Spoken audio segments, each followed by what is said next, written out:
Hello दोस्तों, आज हम कहानी पढ़ेंगे मेरी बेटी बोझ नहीं। बड़े ही अरमानों से गुड़िया की तरह सजाकर दुल्हन बनाकर विदा किया था सरोज जी ने अपनी बेटी सालू को। अच्छा परिवार, सभ्य और सुशील लड़का जानकर ब्याह दिया था सालू को शेखर के साथ। सरोज जी के भाई ने रिश्ता करवाया था। देखने में जितने सीधे लग रहे थे, शादी के बाद उतने ही तेज, मतलबी और दुष्ट निकले। सालू के घर वाले, जैसे हमारे देश में ज़्यादातर घरों में लड़के के अवगुणों को छुपा लिया जाता है, उसी तरह शेखर के अवगुणों पर पर्दा डालकर बहुत ही सभ्य और समझदार लड़का बनाकर पेश किया गया। लेकिन शादी के कुछ ही महीनों में सब साफ हो गया। दहेज के लालची और मतलबी लोगों के बीच फंसी सालू सास ननद के ताने तो सह लेती, लेकिन शेखर शराब पीकर जो नाटक करता, गाली गलौज और विरोध करने पर मारपीट पर उतर आता, उससे ज़्यादा दिन तक सहा नहीं पाई सालू और अपनी माँ को सब कुछ सच सच बता दिया। सरोज जी ने जब बेटी की आंखों में छिपे आंसुओं के समुंदर को देखा, उसके दिल में छिपे अपार दुख को देखा, तो टूटने के बजाय अपने आप को और भी ज़्यादा मजबूत बनाया और ले आई अपनी बेटी को इस नरक से निकाल कर। यहाँ नौकरानी से बुड़कर कुछ नहीं, उनकी फूल सी बच्ची, हंसती खेलती चुलबुलू सालू की रंगीन दुनिया को कैसे बेरंग कर दिया था। उसके ससुराल वालों ने मिलकर इसे भली भांति समझ रही थी सरोज जी।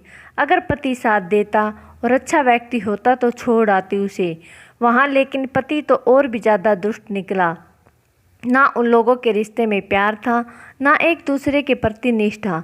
बस सालू ही निभा रही थी, वो भी दिल से नहीं, मजबूरी में।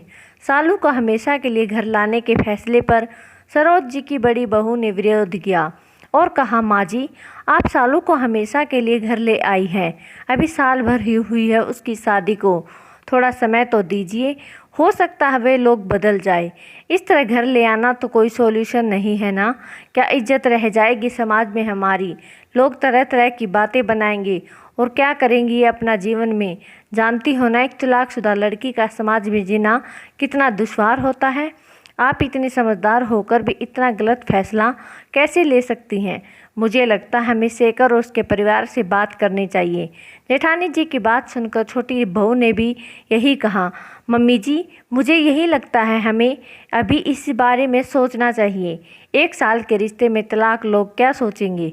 दोनों बहुओं की बातें सुनकर सरोज जी ने कहा, समाज क्या कहता है, क्या सोचता है, ये तुम लोग ही सोचो। मुझे केवल मेरी बेटी के बारे में सोचना है। वो लोग सुधर जाएंगे, महज इस उम्मीद से मैं अपनी हंसती मुस्कुराती गुड़िया को वहाँ छोड़ दूँ मुरझाने के लिए। हरगिज नहीं, उन दुष्टों के साथ एक दिन भी नहीं रहेगी सालू। मेरी बेटी बोझ नहीं है, जिम्मेदारी है, मेरे जिगर का टुकड़ा है, उतनी ही ज़रूरी है जितना तुम सब। और सुनो, मेरी बेटी की जिम्मेदारी के लिए तुम लोगों को परेशान होने की ज़रूरत नहीं है। उसके पापा की पेंशन मिलती है मुझे और वह खुद नौकरी करेगी, पूरे आत्मसम्मान के साथ अपना जीवन जिएगी। मरते दम तक उसकी माँ उसके साथ खड़ी रहेगी। तुम लोगों को साथ देना है तो दो, नहीं देना तो मत दो। और रही बात तलाकशुदा बेटी के समाज में जीने की, तो सुन लो मेरी बात। अगर एक बेटी के साथ उसकी माँ खड़ी हो, उसका परिवार हो, तो कोई परेशानी नहीं होती उसे। अपनी माँ के आत्मविश्वास भरे शब्दों को सुन सरोज जी के दोनों बेटों ने कहा, माँ, हम आपके साथ हैं। हमारी सालू कहीं नहीं जाएगी। जैसे पहले रहते थे वैसे ही रहेगी। भविष्य में कोई अच्छा जीवन साथी मिलेगा, इसे तो दोबारा शादी करवा देंगे, लेकिन उस दुष्ट के साथ नहीं रहने देंगे। आप ठीक कह रही हैं सालू, नौकरी कर लेगी और आगे पढ़ना चाहेगी तो हम पढ़ा लेंगे, लेकिन इस तरह घुटने के लिए नहीं छोड़ेंगे। सरोज जी ने गोद में सिर रख कर लेटी सालू के सिर पर हाथ फेरा और अपने आप से वादा किया कि अब कभी नहीं रोएगी उनकी बेटी। उसे खुश होने का अधिकार है, उसे सारी खुशियाँ मिलेंगी। अपने परिवार के एक गलत फैसले की वजह से सारी उम्र कष्ट नहीं भोगेगी। वो पूरे आत्मसम्मान के साथ अपना जीवन निर्वाह करेगी।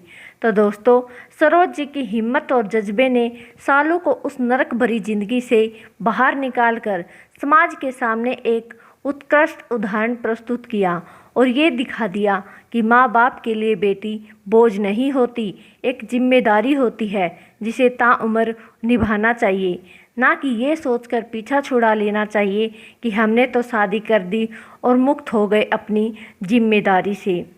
तो दोस्तों, अगर कहानी अच्छी लगी तो चैनल को लाइक, कमेंट और सब्सक्राइब ज़रूर करें।